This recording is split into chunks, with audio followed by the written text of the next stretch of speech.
Hey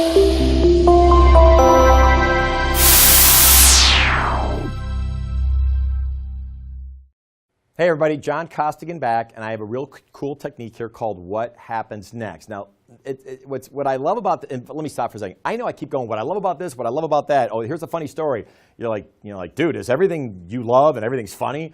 I almost feel redundant, but maybe it's just my passion coming out. But I will tell you that if I was like on my deathbed and somebody said, what's the top 3 techniques that you think has probably won you more business than anything? This is one of them. So I might think everything's a funny story, and I might think I might love all my techniques, but this is like Michael Jordan's. This is like, it has nothing to do with Jordan. It's just really that good. Okay, so the technique, and oh, by the way, when I did my CD years ago, I was screwing this up.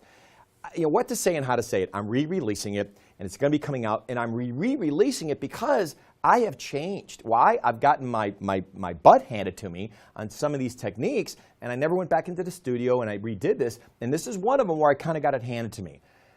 On my older CD, for example, if I was making a cold call and somebody picks up the phone, I knew they were busy, and they're like, hey, tell you what, just send me some information. I went, great, no problem. Let me send it out. Let me get your email. Perfect. Hey, I'll follow up with you next week. Hey, really quick, if you get my information and you love it, hey, what happens next?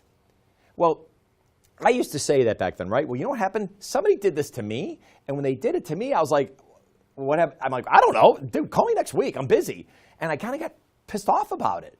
Well, what's funny is that I'm on a CD going, oh, go do this, go do this, go do this. But then when someone does it to you, you're like, okay, whoa, whoa. What are you, selling used cars while you're at it? And by the way, I apologize for any used car sales people out there. I know it's kind of the term we use about talking about, you know, hey, let's go. You know, we don't want to be that person, right? So, but I almost felt that way. And when someone did it to me, that's how I felt. So let me kind of redefine what happens next.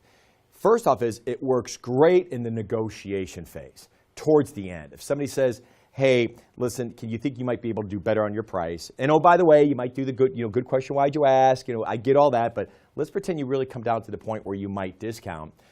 I might say, listen, not sure if I can or not. I'm probably going to have to go talk to somebody, but let me ask you, if I can discount it, and I don't know if I can, but if I can, hey, what happens next? I mean, where do we go from here?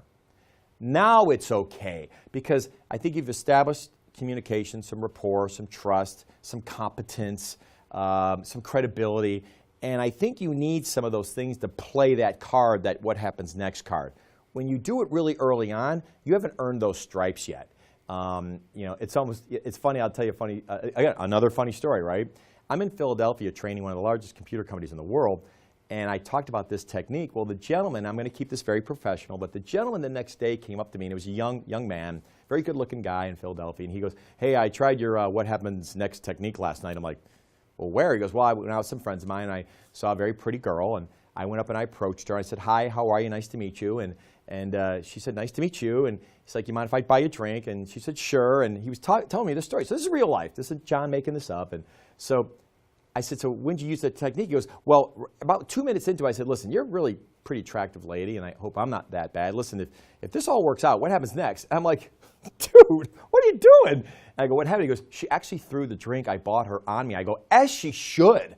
I go, what are you, crazy? I go, it's not how it works, especially at that phase of the high list. I mean, you're kind of going, hi, how are you? Want to get married? I mean, you jump so fast into this. I go, and when I made the joke to him, he's like, oh, no, I don't want to get married. I go, yeah, I know that, okay? But at the end of the day, your timing was so far off. And I'm not sure in a relationship if you've ever used that technique, right, when a relationship. But at the end of the day, I will tell you that there's certain times when you use it. It's great in the negotiation phase, number one. But number two is, if you're going to do it sometime early on, I think you've got to really soften it. Definitely probably not on a first call, but maybe that second call that you have with the person, when you follow up at the brochure, maybe talk a little bit about what their challenges are, and then you say, hey, tell you what, Bob, listen, I know you have the information. I think our next step is I'll send out an email to you, maybe summarize our quick 10, 15-minute conversation because it's our second call. But hey, can you kind of walk me through, once I provide this to you, and if I can give you something maybe helps your business, hey, can you kind of walk me through what your next steps are? I mean, how do you guys do business? Is this something that's a priority for you? See, I kind of rounded out the edges as opposed to used car sales, Johnny. Hey, what happens next? Okay, so you can see there's different ways of saying it. Hey, so what are your thoughts? I mean, how soon is this? How soon you want to do this? Or where do we go from here? Hey, is there anybody else that probably needs to get involved with this based on our conversation? Those are all different ways of saying, hey, let's not work for free here, either one of us. If this is something you want to do, great. I am more than happy to jump into the water with you here, but do me a favor. Let me know what happens after we jump into the water. Where are we going? Now, of course, I'm paraphrasing. I don't say it that way, but you get the point. So anyway, it's a phenomenal technique. And yes, I told a funny story, and I said it's one of my favorite techniques, but this truly is a deathbed best technique I'd ever used. This is one of those best ones. So good selling. Hope it works for you. Hey everybody, John Costigan here. The toughest part to any sale is getting in the door, right? Tell you what, click on the URL below this video or go to costigantraining.com/free week. Take the first step of solving this huge problem of getting in the door. It's 5 days, 5 clips, less than 5 minutes. Click on the link. We'll see you in a few seconds.